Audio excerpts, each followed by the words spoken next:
Friends नमस्ते प्रणाम। मैं संतोष सर आज आप सभी के बीच कारक जो चैप्टर है उसको लेकर के आया हूँ, जो कि व्याकरण के VVX जो ये कारक रहा है। तो मैं बता दूं कि 6 to 10 तक के जितने भी छात्र हैं उन लोगों के काम में ये कारक आएंगे। तो आप लोग ध्यान से देखेंगे, मैं आज आप सभी को कारक बता रहा हूँ, ठीक है।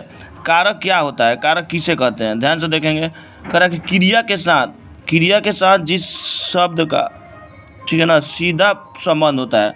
मतलब कि क्रिया के साथ जिस शब्द का सीधा संबंध होता है उससे हम कारक कहते हैं, ठीक है। मतलब क्रिया के साथ जिस शब्द का सीधा संबंध, जैसे कोई कार्य हम कर रहे हैं ना बेटा, तो उस कार्य में जिसका सीधा संबंध हो उसे ही कारक कहते हैं, ठीक है। अब समझना यहाँ है कि क्रिया विधि कारकम, ठीक है। संस्कृत भाषा में 6 कारक है। अब यहाँ आप लोग को समझना है बेटा कि हिंदी जो है, हिंदी में 8 कारक होते हैं और संस्कृत में 6 होते हैं, ठीक है ना। तो हिंदी में 8 होते हैं और संस्कृत में 6 होते हैं। कौन होते हैं, कौन नहीं होते हैं? तो फर्स्ट होता है कर्ता कारक। क्या होता है बेटा?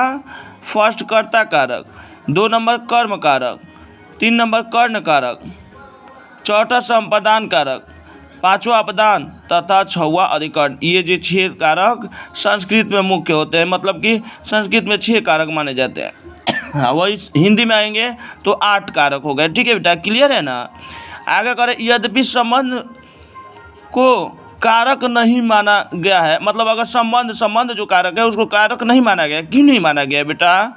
कारक नहीं माना गया है, तथापि उसके लिए षष्ठी विभक्ति की योजना हो गई है। मतलब कि जो षष्ठी विभक्ति है उसका योजना हो गई है। प्रत्येक कारक के लिए एक विभक्ति की व्यवस्था है। मतलब जितने भी विभक्ति है ना बेटा, उसके लिए एक एक व्यवस्था की गई है, ठीक है ना।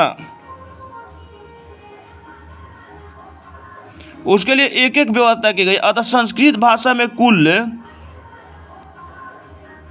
7 विभक्तियाँ होती है। कितनी विभक्तियाँ होती है बेटा? 7। संस्कृत जो भाषा है बेटा उसमें 7 विभक्तियाँ होती है। आगे करें, क्रिया को की दृष्टि में रखते हुए सामान्यतः जो विभक्ति लगाई जाती है, ठीक है ना, उसे कारक विभक्ति कहते हैं। जैसे हिंदी कारक जो चिन्हों के अनुसार विभक्तियों को योजना निम्नवत है, यानी नीचे लिखा गया। देखिए, कारक है, हिंदी चिन्ह है और बाद में संस्कृत चिन्ह है, दोनों है। जैसे कर्ता के साथ हम लोग ने जोड़ते हैं। जो कर्ता होता है, कर्ता ने, कर्म को कर्ण, सही से जो बेटा जो चिन्ह लगता है ना, वही कह रहा है कि कर्ता ने। कर्ता के साथ कौन सा चिन्ह जुड़ा? ने। जैसे मान लीजिए कह देगा, जैसे समझ, अब हम समझेंगे कैसे कि कारक कर्ता कारक है। तो जैसे लिख दिया, बालक ने, ठीक है ना, काम किया। बालक ने काम किया, तो ने इसमें लगा है ना बेटा, बालक ने लगा है ना, तो समझ जाएंगे कि कर्ता कारक है। क्लियर है बेटा? अब वही संस्कृत में आएंगे। संस्कृत विभक्ति में प्रथमा रामः पठति, मतलब जो प्रथमा विभक्ति बेटा है उसमें रामः पढ़ति, यानी राम क्या करता है बेटा? तो पढ़ता है। पढ़ने की क्रिया कौन करता है? राम करते। अतः ये क्या हो गया, ठीक है ना, राम पठति, यानी कि राम पढ़ता है।